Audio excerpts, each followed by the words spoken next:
अस्सलाम वालेकुम दोस्तों जीअं त तव्हां चैनल ॾिसी रहिया आहियो इख़लाक़ वॉइस टीवी। दोस्तो अॼु जो असांजो मौज़ू आहे हज़रत इब्राहीम अलैहिस्सलाम। तारीख़ जे किताबनि में आयो आहे त 4 माण्हू रऊन ज़मीन ते बादशाही करे चुका आहिनि ऐं 5हों माण्हू हिन उम्मत में पैदा थींदो जेको रऊन ज़मीन ते बादशाही कंदो। जेके रऊन ज़मीन जा बादशाह गुज़री चुका आहिनि तन मां 2 मुस्लमान ऐं 2 काफ़िर हुआ। रऊन ज़मीन जो सभ खां पहिरियों बादशाह नरम वद हो जंहिंजो नसुल 3 पीढ़ियुनि में नूह अलैहिस्सलाम जे पुट हाम सां मिले थो। हिन खे नरम वद उन करे चयो वञे थो जो चवनि था त जॾहिं ही पैदा थियो हो त हिन जी माउ जे थणनि मां थञ सुकी वई हुई ऐं हिन खे नरमत शींहण जो खीरु पीआरियो वियो। हू तंहिं करे मथसि उहो नालो पियो। ॿियो बादशाहनि मां हज़रत सुलेमान बिन दाऊद अलैहिस्सलाम हो ऐं 3हों सिकंदर ज़ुल क़ुरैन हो। चवनि था त जॾहिं हज़रत इब्राहीम अलैहिस्सलाम जी पैदाश जो ज़मानो आयो त रऊन ज़मीन जे पहिरें बादशाह नरम वद खे जादूगरनि ऐं नुजूमियनि चयो त हिन साल हिकु ॿार पैदा थींदो जंहिंजे हथां तुंहिंजी सल्तनत जो ख़ात्मो थींदो। पोइ नरम वद पंहिंजे दरबारनि खे हुकुम कयो त हिन साल जेको बि छोकिरो पैदा थिए उनखे क़त्ल करे छॾियो। हज़रत इब्राहीम अलैहिस्सलाम जी माउ जंहिंजो नालो अबूइना पैदा वञी थियो उमेद सां थी ऐं हिन पंहिंजे हमल जे आॾो ज़ाहिर न कयो। जॾहिं हज़रत इब्राहीम अलैहिस्सलाम पैदा थियो त हू खेसि खणी हिकिड़े गार में लिकाए आई ऐं लिक छुप में उन खे थञ पीआरे ईंदी हुई। हिन रिवायतुनि में अचे थो त जॾहिं हज़रत इब्राहीम अलैहिस्सलाम खे संदसि माउ गार में छॾे वापसि आई त पुठियां जिब्राईल अलैहिस्सलाम ईंदो हो ऐं 2 आङुरियूं इब्राहीम अलैहिस्सलाम जे वात में ॾींदो हो। हू चूसण लॻंदो हो। हू हिकु माउ खीरु वेहंदो हो ऐं ॿिए मां माखी। अहिड़ी तरह ही ॿारड़ो नरम वद हथां क़त्ल थियण खां बची वियो ऐं जवान थियो। हिन जे पीउ जो नालो अज़र हो। 8 पीढ़ियुनि में संदसि नसुल साम बन नूह सां मिले थो। हज़रत इब्राहीम अलैहिस्सलाम जी पैदाश कूफे जे आसपास में आबाद हिकु ॻोठु कोसाराबा में थी जेको इराक़ में आहे। अॼुकल्ह उन खे तल इब्राहीम चयो वञे थो। पोइ जुदा जद ओतकनि में कलंदान फ़लस्तीन ऐं शाम में रहियो हो।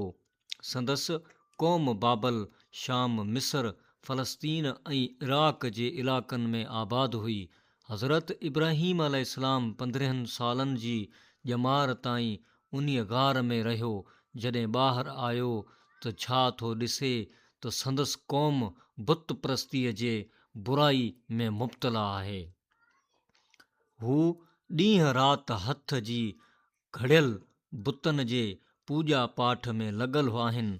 सिज चंड ऐं तारनि जे आॾो सर नवाइण उन्हीअ जी इबादत आहे। हू तौहीद जी नेमत खां मरहूम आहे। अल्लाह साईं जे ज़ात जो तसवर उन्हनि जे दिलनि तां मेसारजी वियो आहे। हिन नौजवान हिम्मत कई अल्लाह साईं ते भरवसो करे ऐलान कयाई त ए मुंहिंजे क़ौम अव्हां खे छा थी वियो आहे जो हथ जे घड़ियल बुतनि जी पूॼा पाठ में मशगूल आहियो। अव्हां में एतिरो बि होश न रहियो आहे जो जंहिं काठीअ जा अव्हीं पंहिंजनि हथनि सां हथ पेर अखियूं कन ऐं नक ठाहियो था। जेकॾहिं सही नथा ठहनि त टोड़े वरी ॿिया ठाहियो था। उहा अजीब हालत आहे जो वरी साॻी काठीअ खे पूॼो था ऐं उन खे नफ़े नुक़सान जो मालिक सम्झो था।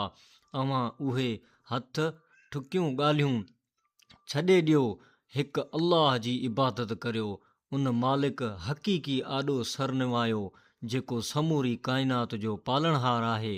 संदन क़ौम हक़ जे उन ऐलान ते गोध्या न ॾिनो, उल्टो साणस विढ़ण लाइ तयार थी विया। हज़रत इब्राहीम अलैहिस्सलाम ॾिठो त शिरक जो सबक़ खां वॾो मर्कज़ संदसई घर में क़ाइमु आहे। अज़र जे बुत साज़ीअ ऐं बुत परस्तीअ समूरी क़ौम लाइ मिसाल बणियल आहे। तंहिं करे हक़ जी दावत जी इब्तिदा घुरां घर खां ई थियणु घुरिजे।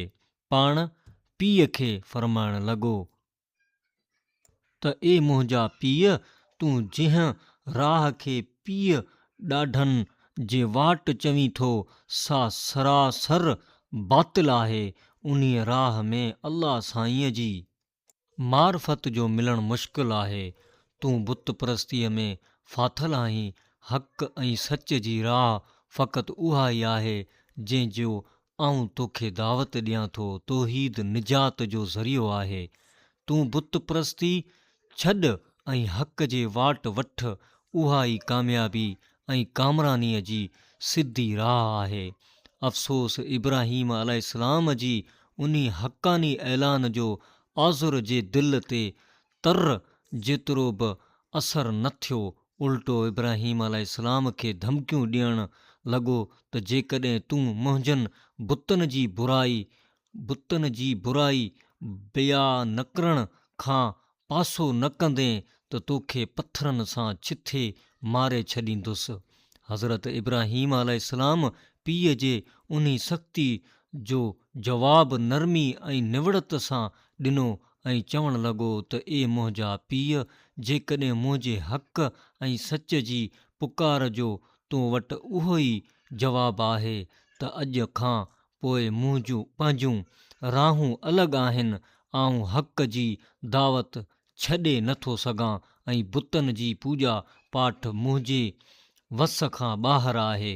आऊं अॼु खां तोखां जुदाई इख़्तियार करियां थो, पर अल्लाह साईंअ जे दरबार में तुंहिंजी हिदायत लाइ मुसलसिल ॿाॾाईंदो रहंदुसि।